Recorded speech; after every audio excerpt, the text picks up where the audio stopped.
you've been using AI every single day. But do you actually know what it is? Most people think AI means robots or Terminator. They're wrong, and it's way stranger. What if I told you AI doesn't think? It doesn't understand anything at all. Yet it's rewriting medicine, art, and warfare. So what exactly is artificial intelligence? Let's start with a common misconception. AI isn't a single thing or technology. It's actually an umbrella term for many techniques. Think of it like vehicle, cars, planes, bikes. AI covers chatbots, image generators, self-driving cars.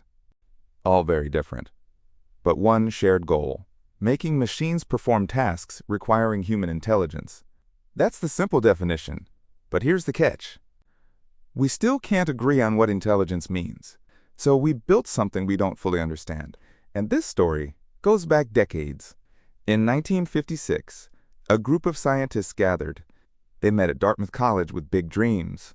They believed machines could think within 20 years. They were wildly, almost embarrassingly wrong. For 50 years, AI mostly disappointed everyone. Promises were made, and broken again and again. Funding dried up. They called it AI winter, but a small group of researchers kept working. They believed in something called neural networks, inspired by how human brains actually work. Billions of connections, learning from patterns and data. For years, computers were too slow for this. Then graphics cards changed everything, accidentally. GPUs, designed for video games, became AI engines. And in 2012, something remarkable happened. A neural network crushed an image recognition contest. It wasn't even close. Everyone was shocked. That moment sparked the AI revolution we're living. But how does AI actually work today? Let's break it down, layer by layer. Imagine teaching a child to recognize cats. You don't give them rules about whiskers or fur. You show them thousands of cat pictures instead. Eventually, they just know what a cat is. AI learns the exact same way, through examples. It's called machine learning, and it's surprisingly simple. Feed the system millions of data points. It finds patterns humans could never spot themselves. But here's the unsettling part of this. We often don't know why it works. The AI creates its own internal rules, secretly.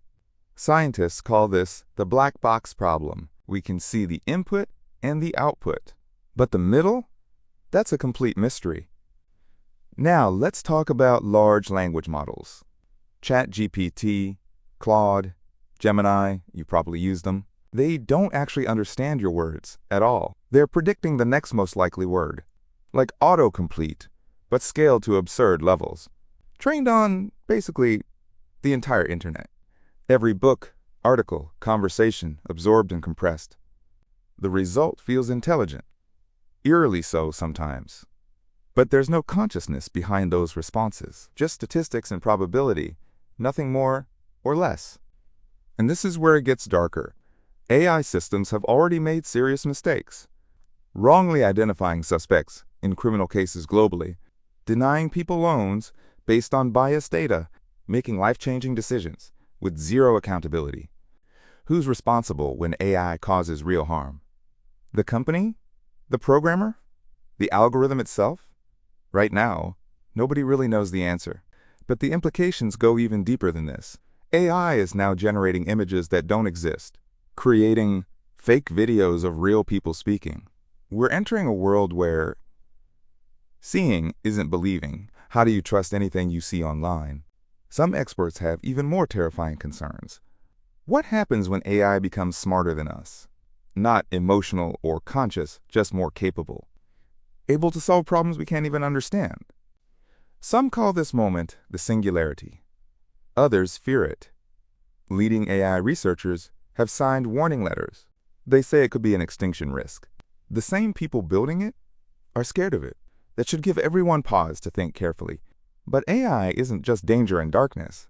It's detecting cancers earlier than any human doctor, designing new medicines in weeks, not decades, helping blind people see through camera descriptions, translating languages in real time across the world. The potential for good is genuinely staggering. So here's the real question we face today. Remember what we asked at the beginning. What is AI, really, at its core? It's not intelligent. not the way we are. It doesn't dream, wonder, or feel anything.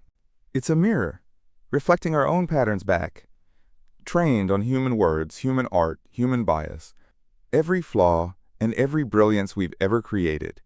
AI shows us who we really are. And that might be the scariest part of all. We built a tool that amplifies everything, good and bad. The question isn't what AI will become. It's what we'll choose to do with it. Will we use it to solve impossible problems? Or let it deepen every existing divide? That choice is still completely in our hands. For now, at least, we remain in control. But the window for shaping AI's future is closing. What you think about this actually matters now, because the decisions being made today affect tomorrow.